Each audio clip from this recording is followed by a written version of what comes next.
You, the family caregiver. An Alzheimer's disease and dementia care expert, Marcia has 15 years of hands-on experience at Arden Courts, a leader in assisted living dementia communities here in the U.S. Marcia covers everything you need to know as a family caregiver, especially if you care for a loved one with Alzheimer's disease or other related dementia or chronic illness. If you have a friend or relative that is also a family caregiver, call them now. They won't want to miss a minute. And let them know they can watch on caregiversolutions.info. And they can listen on WNN 1470 AM in South Florida or nationally on the iHeartRadio app. Now, sit back, relax, and learn from our host, Marcia Teal, as she brings information to you that may just be the caregiving solution you need. Hi, everyone, and welcome to the Caregiver Solution Info Show. I hope you all are staying safe during this COVID-19 pandemic and social distancing and all the things that we're supposed to do. It's still very strong here in the United States. COVID-19, the pandemic is a threat. And now here in Florida and other coastal states in the United States, we have another threat, and that's hurricanes. Hurricane season is June 1st through November 30th, and right now we're sort of in the middle of that time period, and we've had a lot of named storms already. And although most of them have moved on by without hitting land, there are many, many more yet to come. They're predicted a total of 18 possible named storms this year during hurricane season. So that presents another threat, because not only are we dealing with the coronavirus, then you're going to throw a hurricane threat on top of that, which has never been done before. It's the first time that this would happen. So we all need to be prepared. But special preparations are necessary, especially for those that have Alzheimer's and dementia and their caregivers. So here with me today to inform us and give us lots of tips and tell us what we need to know is Dr. Karen Gilbert. Dr. Gilbert has her doctorate in nurse practice. She's a registered nurse. She's a certified dementia practitioner. He's Vice President of Education and Quality Assurance at Alzheimer's Community Care, which is headquartered in West Palm Beach, Florida. So I'd like to welcome Dr. Karen Gilbert to the show. Hi, Doctor. How are you? I'm good. Thank you so much. Thank you for having me this evening. Well, I'm so excited to have you back. You've been on the show in the last 6 years several times. That's because we love you. We love your organization. You all are so helpful to all the caregivers out there. Alzheimer's Community Care is really a huge force in South Florida. And I want to talk about this important topic because, yes, you know, we're all now used to knowing what to do with the pandemic, and we keep, you know, hearing over and over again what we need to do, and hopefully everyone is doing that. But now this threat of hurricanes, and this has never been experienced before. And so we have people that are home taking care of their loved one that have Alzheimer's or some form of dementia. And there have always been some special shelters out there, special needs shelters, and we can talk about those.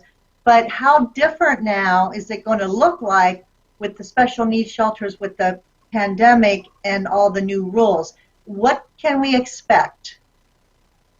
Well, quite a few changes, in fact, and we had a little bit of a scare a few weeks ago, which fortunately we were not impacted seriously by that storm. But there are obviously issues in a special needs shelter, which is a large, one-room location where you have patients with many different issues going on. And of course now where they might have allowed 20 or 25 square feet per person in the past, now that expands to at least 60. So obviously the capacity of the special needs shelter might be less than it's been in the past. And you have to try to control the situation to keep that social distancing and to decrease the chance that a very infectious virus could spread quickly in that group. And in a special needs shelter, obviously you have people who might be more vulnerable than others. So when we're talking about a special needs shelter, there may be some new caregivers out there that never had to go to a special needs shelter in a hurricane, because at least here in South Florida, we haven't really had one hit in many, many, many years. And so it may be a new concept to some caregivers who have found themselves caring for a loved one with dementia. So the shelters are, like you said, one big room. It might be a gymnasium. It might be, a big kind of convention center or whatever it might be. So because they have to distance further, I wonder if there's going to be a shortage of centers, or at least in this area, have you heard if they're going to be opening up more shelters so they can accommodate the same number of people? Right, and I think that will be determined when we know what kind of a threat we're facing. The health department starts regular daily phone conferences, often multiple times per day, in the lead up to a threat, so that we can all evaluate it and give our input. One thing for certain, and this dry run a few weeks ago should teach us this, we need to have a plan. And for those caring for a loved one with Alzheimer's or a related disorder, it's really important that that plan include the fact that the special needs shelter really is a last resort. And so you want to know if you're in a mandatory evacuation zone, or if you're in a type of housing for which evacuation would be mandatory, even if you're not along the coast. That's very important to know right now. And anyone that's unsure can visit their county's Emergency Operations Center website, and there are phone numbers to call, and there are maps, and you can see exactly what your situation is. And from that point, we'd like families to start thinking about what alternate plan might they have. Might they have a family member or a friend that they could go to instead of the special needs shelter? This year, apparently, Palm Beach County had an arrangement with a dozen or so hotels that were willing to house families during the hurricane instead of going to the shelter, because we know shelter capacity will be decreased because of social distancing. And we think that's an excellent plan, because families with a loved one with Alzheimer's also must remember the impact of relocation stress, which is a real syndrome. So going to any new location can inflict that stress, that additional confusion and anxiety and fear. But if it's a hotel room, which is a smaller space and controlled, and they're there with their loved one, it's far different than being in a huge room with hundreds of people, which can be far more confusing and difficult to understand and navigate. And so we think this is a great alternate plan. We hope we don't get tested again this year. Maybe we will be fortunate. But COVID-19 has really put a spotlight on this issue. So again, very important that everyone consider that special needs shelter a last resort and see what planning you can do instead if indeed you have to evacuate. So again, you have to know where you are geographically, and then secondly, what type of housing you're in, and is there a specific risk with a certain category storm that indicates you should be making a plan to evacuate. Yeah, that's really important to stress. Just because someone is taking care of someone with an illness or dementia doesn't mean that they need to go there, especially with the coronavirus. There's more risk. They're not going to have barriers between them. They're not going to have the plexiglass between them. A lot more risk, in addition to, like you said, the confusion, a lot of stimulation, a lot of noise, maybe harder to calm down, to sleep with everything going on. So it's important to know that there is a place, but we're going to concentrate today on what we can do at home to prepare. And if you did have to go to a shelter, we're going to talk in a minute, right after we come back from break, what are the necessary items to take with you if you leave your home to go either to a shelter, to a hotel, or even to a friend's house. So we'll be right back after this quick break with more with Dr. Karen Gilbert.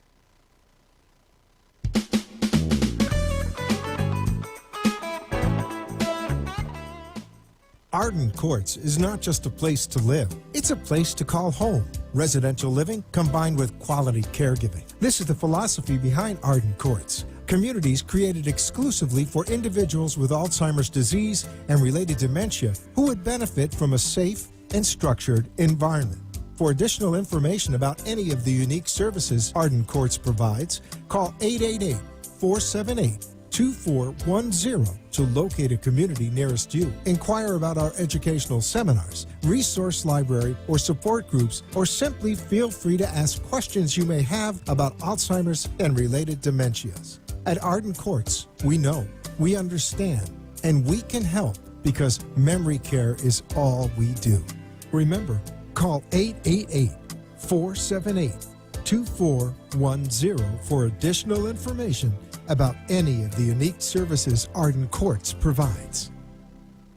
You are listening to your host, Marcia Teal, an Alzheimer's disease and dementia care expert on caregiversolutions.info. If you have a question or wish to share a story, call into the show at 888-565-1470 and talk with Marcia. Now, back to Caregiver Solutions. We're back, and my special guest today is Dr. Karen Gilbert. She's with Alzheimer's Community Care. She is a certified dementia practitioner, registered nurse, and with many, many years of experience helping families going through the challenges of caregiving when it comes to Alzheimer's and other related dementia.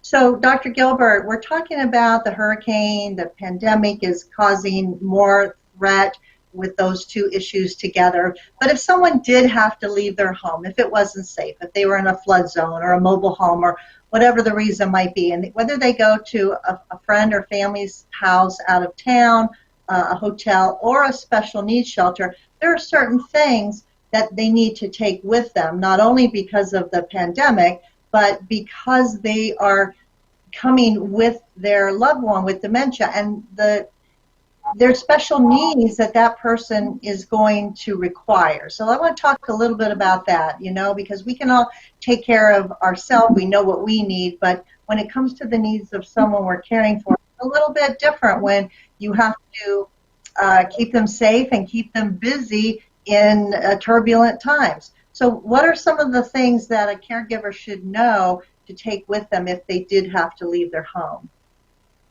Well, even before they're leaving, they want to think about reducing that stress and confusion for their loved one. So you know how we all kind of focus on the Weather Channel as a storm is approaching and on the news. This may be something they want to moderate and not have the patient, because they often show scenes from prior storms. The patient can be confused and think that that's going on at that moment and become very frightened.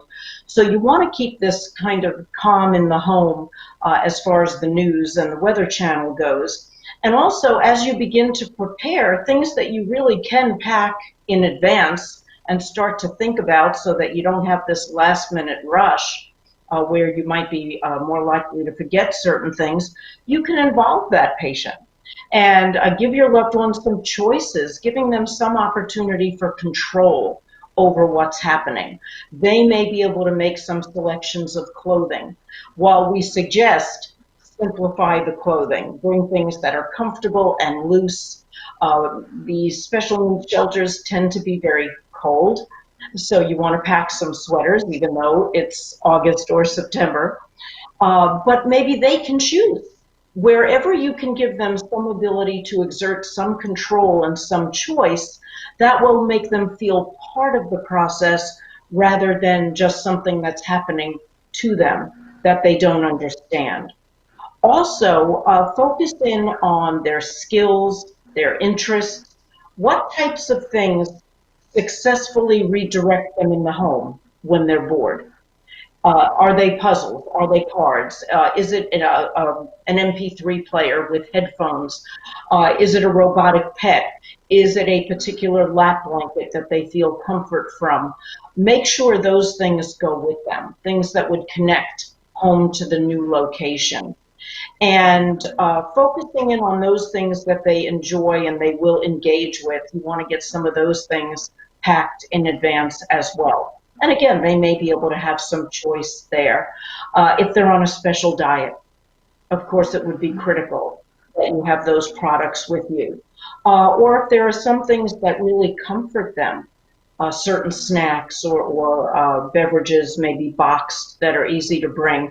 These are things you want to think about to have with you. Again, to make that connection from home to the new location and try to tamp down some of that stress of that change.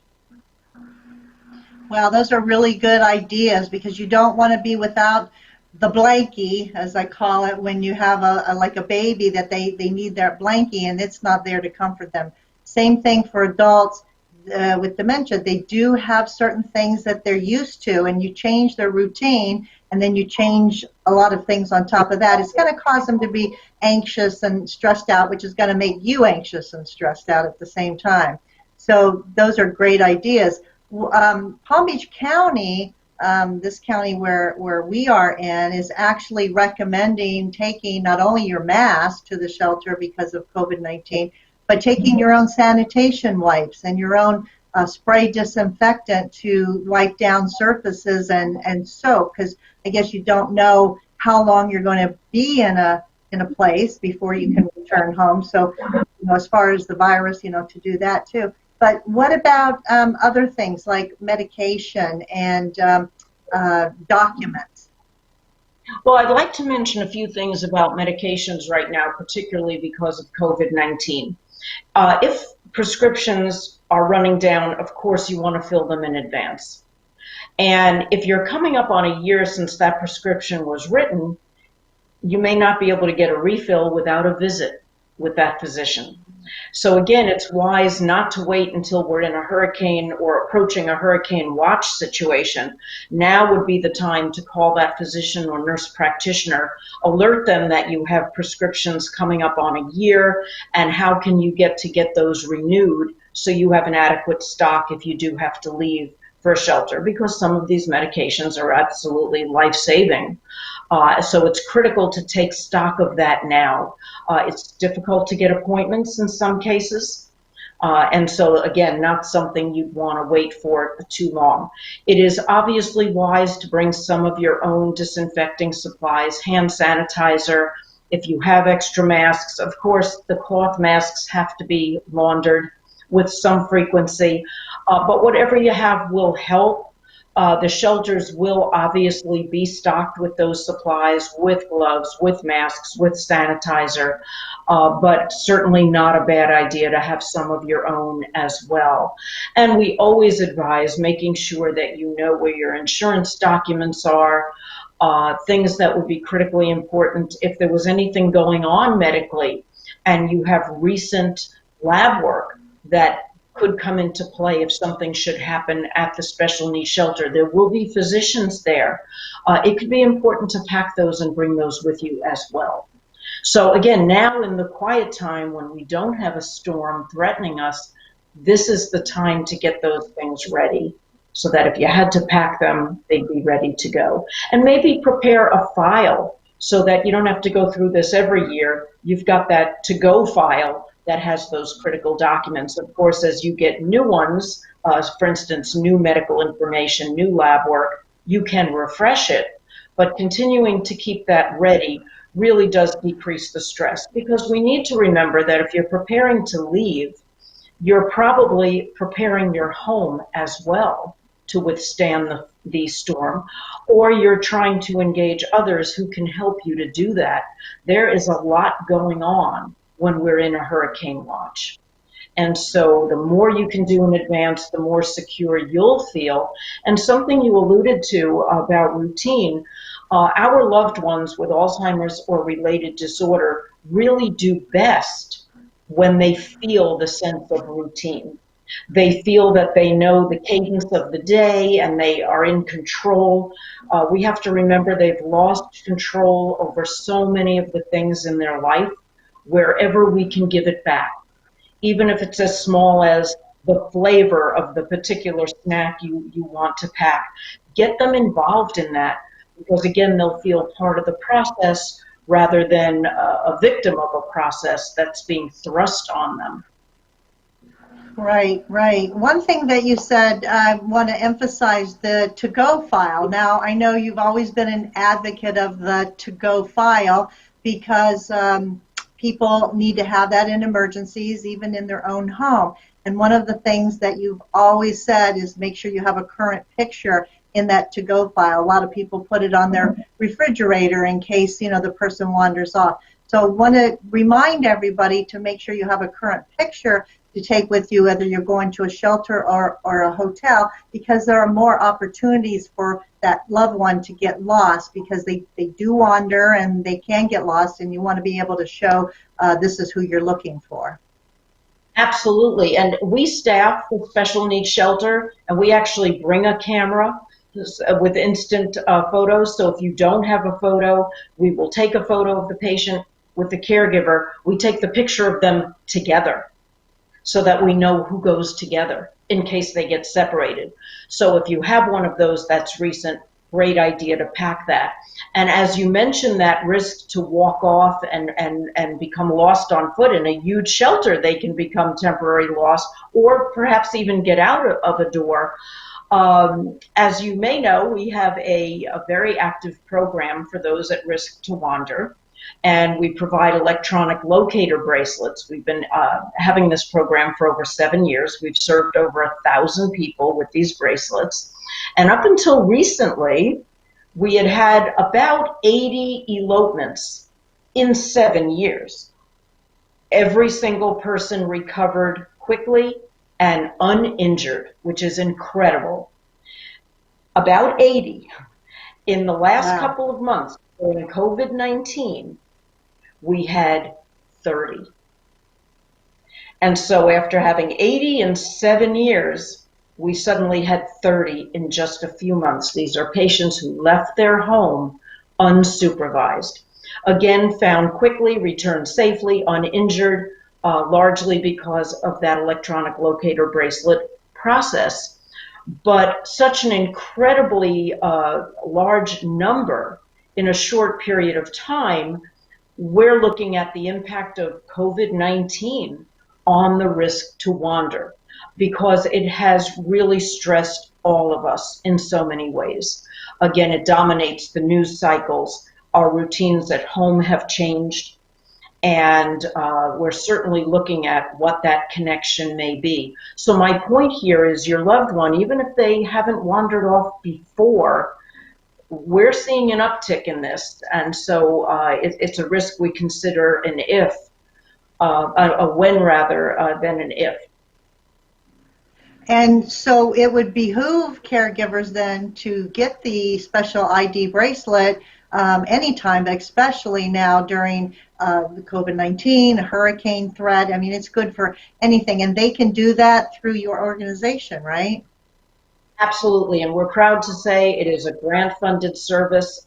It's provided at no charge to the family. So particularly if you've had a wandering event or a near miss, it's bound to happen again. So please feel free to reach out to us because, again, that's something we can provide at no charge. And the consultation to evaluate for that is provided by our team of family nurse consultants, also at no charge to the family. All right, great. Well, we've had your name and phone number up on the screen for those who are watching us live, but for those that are listening on the radio or maybe on the iHeartRadio app, let's go ahead and give your number, the phone number, and the website where they can go on and check all this out. Would you give that to them, please, Dr. Gilbert? Absolutely. Thank you. We serve Palm Beach, Martin, and St. Lucie counties here in South Florida. Our headquarters is in West Palm Beach, so you would reach us at 561-683-8255. 2700. And that number is manned from 8 to 5, Monday through Friday. And then we do have a crisis line for after hours, which is a toll-free number, 800-394-1771. And the after hours number obviously is not for a medical emergency that we urge you to call 911 very promptly, but it is for something urgent where you're having a situation and may need some guidance in how to respond to a particular behavior. We always have a family nurse consultant on call answering those crisis calls, and we can help you navigate through that situation. Our website is alzcare.org. That's ALZCARE.org. And there is a tremendous amount of information. You can read about the ID Locator program. You can watch the Lost on Foot video.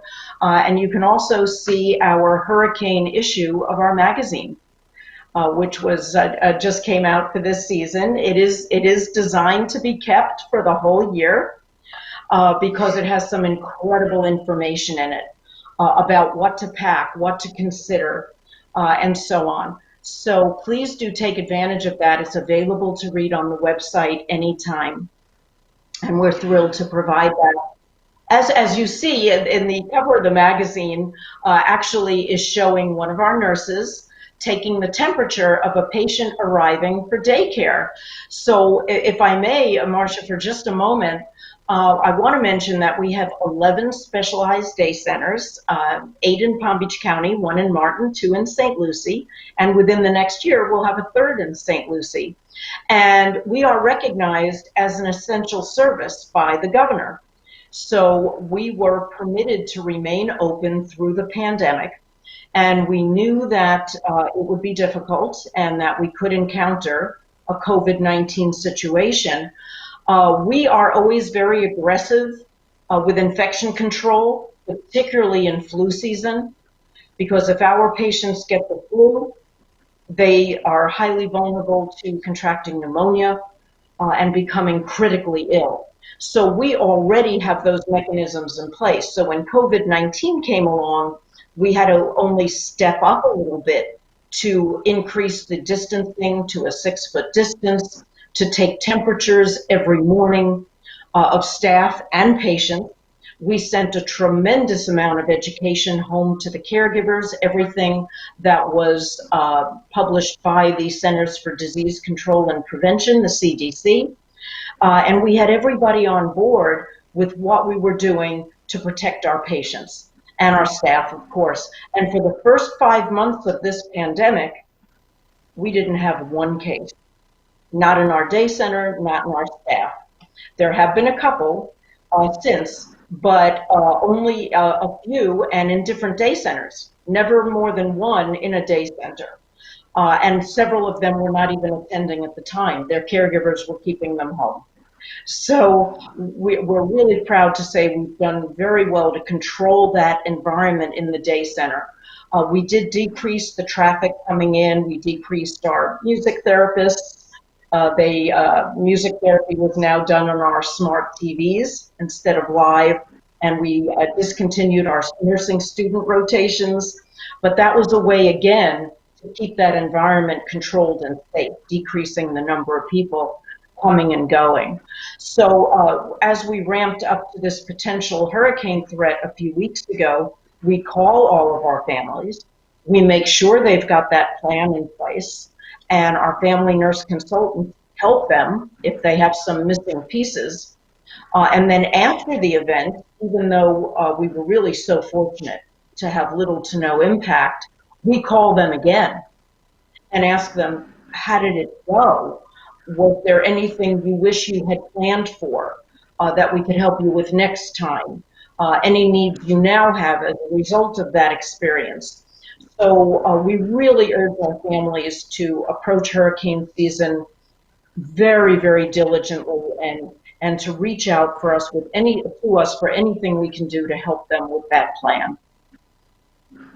Wonderful. That's great. Thank you for that, Dr. Gilbert. We're going to take a quick break, and when we come back, more from Dr. Karen Gilbert, about what you should know during the hurricane season and the coronavirus pandemic. We'll be right back.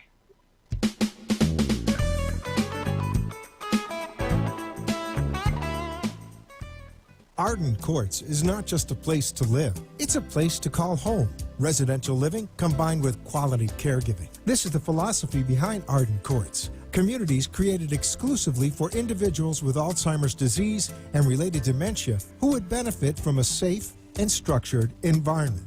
For additional information about any of the unique services Arden Courts provides, call 888-478-2410 to locate a community nearest you. Inquire about our educational seminars, resource library, or support groups, or simply feel free to ask questions you may have about Alzheimer's and related dementias. At Arden Courts, we know, we understand, and we can help because memory care is all we do. Remember, call 888-478-2410 for additional information about any of the unique services Arden Courts provides. You are listening to your host, Marcia Teal, an Alzheimer's disease and dementia care expert on caregiversolutions.info. If you have a question or wish to share a story, call into the show at 888-565-1470 and talk with Marcia. Now, back to Caregiver Solutions. I'd like to take this opportunity to thank our national sponsor, Arden Courts Memory Care Communities. Arden Courts is a leader when it comes to memory care because that's all they do, having about 55 memory care assisted living communities across the United States, 10 of them here in Florida. Arden Courts is a great resource, and they'd like to offer you a resource today just for tuning into this program. It's called the 36-Hour Day Book. It's a wonderful resource written by Dr. Peter Rabins and Nancy Mace, and it is chock full of education, advice, explanations, definitions, anything related to dementia, Alzheimer's disease, and caregiving. So if you don't have this book, I would highly recommend you having it, and today it's absolutely free just for the asking. All you have to do is email and tell them that you heard about the offer on the Caregiver Solutions Info Show. That email address is delray@arden-courts.com. Again, email delray@arden-courts.com. And they'll be happy to send this book out to you. Just include your name, address, and telephone number, and email them, and this book will be on its way to you. It's a really good resource to have. And if you don't have it, and even if you do, maybe somebody else doesn't have it, and they might need it too. So feel free to reach out and share, because this is what it's all about, is sharing and caring. And we want to be sure that everybody has the education and the tools they need by having all the guests on the show like we do, and the wonderful experts giving all their information, and things like this, a great resource. So email today. If you don't have access to your email, you can actually call a toll-free number, and that number is 888-478-2410. So now back to our program. My guest today is Dr. Karen Gilbert. She's Vice President of Education and Quality Assurance with the Alzheimer's Community Care, located in many counties throughout South Florida and headquartered in West Palm Beach. We're talking about the coronavirus now joining forces with a potential hurricane. We have the season, we're in the midst of it, things are changing. And you did mention the magazine, Dr. Gilbert, before the break, and I held it up. But I want to emphasize how, I guess, informative and useful this magazine is, because it actually features information directly about the virus and the hurricane season.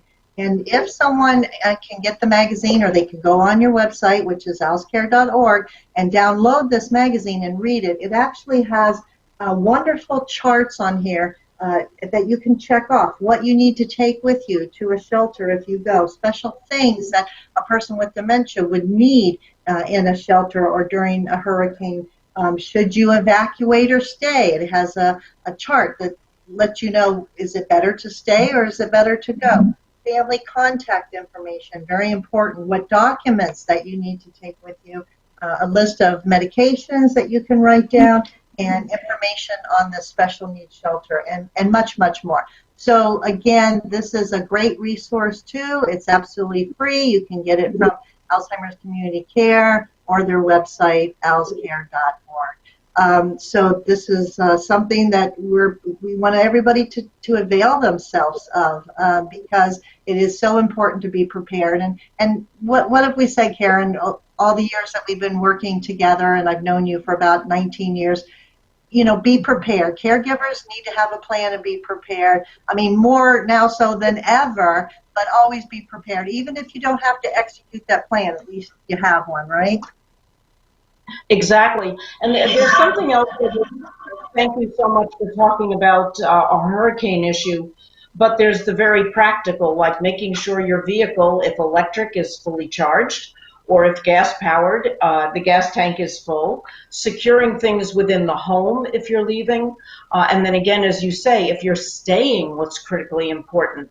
But there's something else that I'd like to mention with regard to COVID-19 and hurricane season. We have heard for a long time now that the traditional symptoms of COVID-19 are fever, cough, and shortness of breath. That is not necessarily true for older adults. Older adults with or without a neurocognitive disorder are likely to display COVID-19 symptoms differently. And that mechanism of displaying symptoms could simply be they're not themselves. There's just some change in their behavior. Perhaps it's their sleep routine.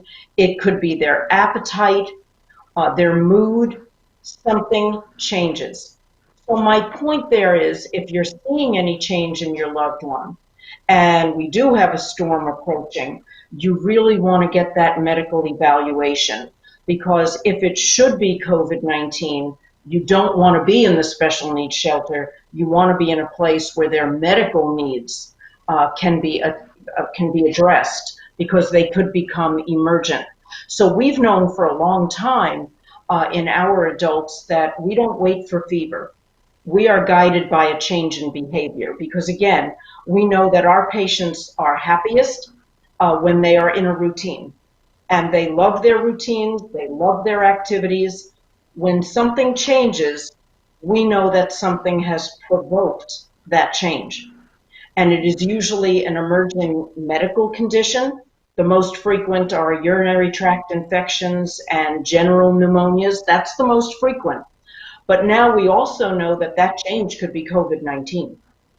And with so many of our patients having diabetes or high blood pressure, we're not wasting a moment. We call the caregiver, they get evaluated. Now, as I said, the vast majority of patients that we had seek medical attention did not have COVID-19, but they had something else that needed to be addressed. So if we're ramping up to a storm, be really tuned in to what your loved one's usual behavior is, usual appetite, usual sleep pattern, usual personality, usual level of engagement and activities, because if any of those change, do not hesitate. Do not wait for fever or cough or shortness of breath. Understand the change in behavior is really speaking to you and telling you that something's going on. It could be an adverse reaction to a medication, but that too needs to be addressed by the physician or nurse practitioner. Those are great tips. I've known about the UTI, but you guys have firsthand knowledge day to day during this pandemic, watching the needs of your patients in the daycare centers change. I want to also let everyone know that you had told me earlier that some of the centers are accepting new clients because you do have room. So, you are essential, and it certainly is essential for the caregiver to get that respite. It's essential for the patient, the person with the dementia, to have their routine. So I want to encourage people that if you're super stressed out during this pandemic and you're overwhelmed and you just can't do it anymore, check out the ACC day centers because possibly they could help you during this time and ongoing. So thank you for that. You mentioned about getting medical treatment. Do you have any advice to someone who finds themselves having to take their loved one and them being admitted into the hospital either during this coronavirus time or during the threat of an oncoming hurricane? What would they do? Well, in general, we try to see that our patients are taken care of in an outpatient setting. We have wonderful hospitals. We have incredibly dedicated nurses, physicians, nursing assistants, but hospitals do not get education in the care of patients with Alzheimer's and related disorders. There's nothing required for hospitals. And so they often really do not understand the behaviors that they're seeing. Now, when a loved one can be there, they can inform the nurses, well, you know, if dad starts to yell, it's because he's hungry. I know that behavior. But you can't be there now during COVID-19. And so if your loved one does have to be hospitalized, if they should sustain an injury or develop a serious illness, you've got to start thinking about how you will get that unique information that you know about your loved one to that nursing staff if you cannot visit. Now, you can call, you can fax, or you can deliver a document to the main entrance and tell them this has to go to the nursing station for my loved one who's in room 350. They need to know this information. They need to know that your loved one may not be able to manipulate those meal trays, and he just won't eat or drink unless he has help. They also need to know that he may not remember to ring a bell and wait for help if he needs to go to the bathroom. And so there's a very high likelihood that he will fall and be further injured. And again, you would think this would be simple, but it's not. The family has the best information about that patient. We have to remember also that Alzheimer's and related disorders present differently in every patient. Every patient is unique. They're unique as their fingerprints. It's not one disease. The brain is a very big landscape, and depending how the misfolded proteins are traveling around the various lobes of the brain will determine that person's deficits. They're all different. And so the information from the family is incredibly valuable. We want to make sure that your loved one is not medicated for a behavior. We want to make sure the behavior is recognized as a need to use the bathroom, a need to have a drink, a need to just be reassured, just to have some gentle touch and be reassured. And you've got to figure out how you'll get that information to the hospital when you can't be there. And that's been one of the major tragedies of this illness. We've heard this over and over across the country, that families couldn't be with a critically ill loved one when that's probably what they needed most. So this is why we say when you see a change, act early, because there's a much better chance that whatever that is will be able to be treated in the home and will not require hospitalization. If you delay, you often wind up in that situation at night or on the weekend where your only option is the emergency room. And it's not the best option for our cognitively impaired loved ones. Yeah, ERs, emergency rooms, even being admitted to the hospital has never been great, for anybody, especially for people with dementia. But now with the coronavirus in the hospital too, and the staff there, they're stressed out, and it's just kind of scary. You want to try to avoid that at all costs. But good advice from you, Dr. Gilbert, with getting that information. And that would work for rehab centers too, wouldn't it? Absolutely. If patients are vulnerable to the same issue in the post-acute setting. And so often when they've been in the hospital for pneumonia or for a fracture, they are transferred to a skilled rehab. And so again, the more information that can be translated across the system, the safer your loved one will be. And the staff really loves getting that information from the family. Because they know it would take them a long time to interpret those behaviors. If your loved one wears glasses or uses a hearing aid, make sure they have it in the hospital or the rehab setting, because if they're not seeing well and they're not hearing well, they won't do as well. They're more vulnerable to a syndrome we call delirium, which unfortunately in this country is unrecognized up to 80% of the time.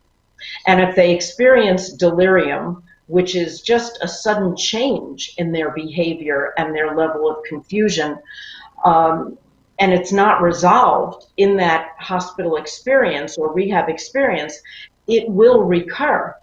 So delirium will become an acute issue repeatedly over time, increasing the risk that your loved one will be re-hospitalized and the cycle begins all over again. And we know that patients who experience untreated delirium do very poorly, and in a year's time are actually more likely to pass away. So the more we can prevent that from happening, the better. So again, the more the staff knows about your loved one, the more your loved one is prepared to see well, to hear well, and has assistance for eating and toileting, the better they will do. That's all great advice, and those are good things to put in that to-go file. We talked about earlier all the different characteristics of your loved one, their likes and dislikes, their behaviors, and to put in that to-go file, not only make sure that they have their glasses and hearing aids with them when they go to the hospital, but put that information in the to-go file so that the staff is aware that they do have them, because you and I know that there have been times when, gee, goes in the trash for no reason and they're lost, and no one even knew that they had them in the first place, and now they're out with the trash. So if someone is aware, they can at least look for them if they're not there, and hopefully avoid costly repurchasing of hearing aids and or someone not being able to hear and causing its own problems. Absolutely. I would encourage caregivers, now's a great time to write down some of these specifics about your loved one. When my mom asks for her mother, don't tell her her mother has died. Just because your loved one might be 90, when she asks for her mother, you ask about mother. Because when short-term memory fails, we know that our loved ones are more successful when they're thinking about an earlier time in life. So your loved one might still be thinking she's 50 years old and mom's alive and well. And we call that validation. You don't want to keep correcting and trying to reorient them to the here and now, because they don't have that capacity to understand what's going on now. Much safer in that earlier time. But again, our hospitals, with all good intention, will try to reorient the patient to the here and now, and might say something like, well, you're 90, so I don't think your mom is around anymore. That's a brand new trauma. It's as if they're hearing it for the first time. So we want to tell them, if this occurs, just ask her about her mom. Ask her to tell you her mom's name and where she lives. And we call that redirection and validation. And it's very therapeutic, because maybe your loved one just needed to have that feeling of mother, talking about her for a few moments, not literally calling mother on the telephone. So these are simple things. If you know it about your loved one, put it on paper, have it ready in the event that they need care in another setting other than your home. You know, you mentioned earlier that hospital staff really aren't educated much, if at all, on dementia and the symptoms and behaviors of it. And I've always thought that there should be a section within a hospital just for dementia, so that it could be secure, so that people could be trained, so they would know, what to do, how to do it, and how best to communicate, with those patients that are suffering with some form of dementia. It hasn't really happened. I know of a couple hospitals around that have attempted to do that, but overall it's not. And wouldn't it be wonderful one day if that were the norm, if each hospital, with the tsunami of Alzheimer's and dementia happening now with the baby boomer generation, it would be an awesome thing if there were a special place within the hospital that could care for somebody with those special needs. Well, one of the problems is, well, we could, but people are hospitalized for different reasons. So one might be an orthopedic issue, one could be a cardiac issue, one could be a pulmonary issue. So you're going to have patients in different specialty areas of the hospital. We as adult day providers have to provide 8 hours of initial education for our staff with a minimum of 4-hour updates every year. We actually do 12 hours minimum every year. But hospitals aren't, and that's in Florida statute, that's in the law. Home health agencies only are required to have 2 hours and no required updates. Nursing homes only 4 hours and no required updates. And hospitals have no requirement in Florida statutes. So this is why we have that education gap. Again, we have wonderful hospitals and incredibly dedicated and great practitioners, but they can't know what they've never been exposed to. And so we have to be the ones to advocate for that appropriate care of our loved ones in that setting. And we're moving that way. We do our specialized day centers and ID locator and family nurse consultant, but we're also out there advocating for change so that every healthcare professional, your dentist, your chiropractor, your physical therapist, everyone should have that same baseline of education and know how to answer the 90-year-old patient asking for her mother. We all need to have that same education. You're absolutely right, and I hope it comes to that. We're going to take a quick break, and we'll be right back.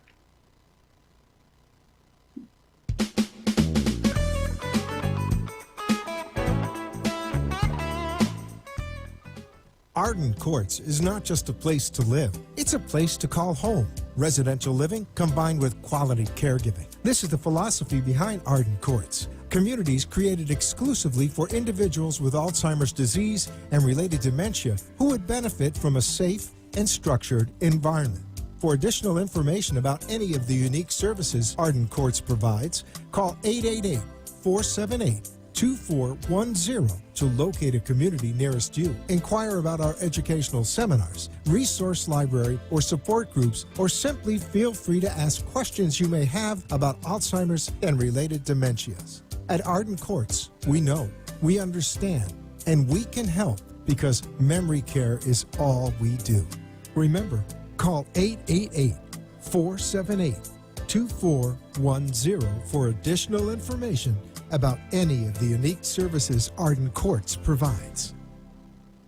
You are listening to your host, Marcia Teal, an Alzheimer's disease and dementia care expert on caregiversolutions.info.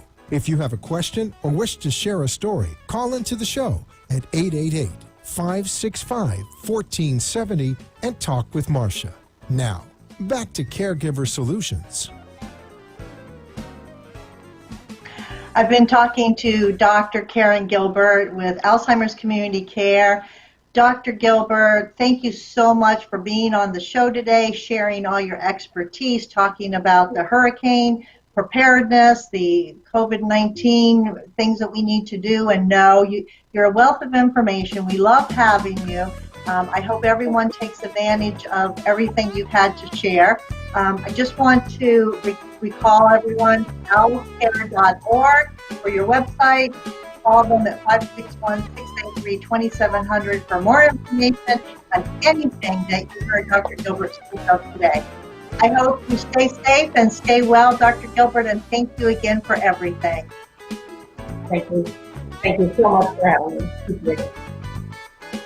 All right, you all take care out there. We'll see you next time with another great show next week. Remember, Caregiver Solutions info show and iHeartRadio under WNN. You can tune in either way, the website at caregiversolutions.info or on the iHeartRadio app.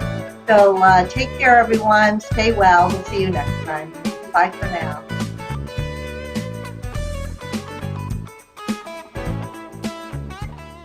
Thank Thanks for joining us for this week's Caregiver Solutions with Marcia Teal. Join us next week as Marcia, who has 15 years of Alzheimer's disease and dementia care experience, brings you more needed information to help with the care of your loved one. This show can be seen again on caregiversolutions.info, and questions can be left on the site, which may be used on the program to help others.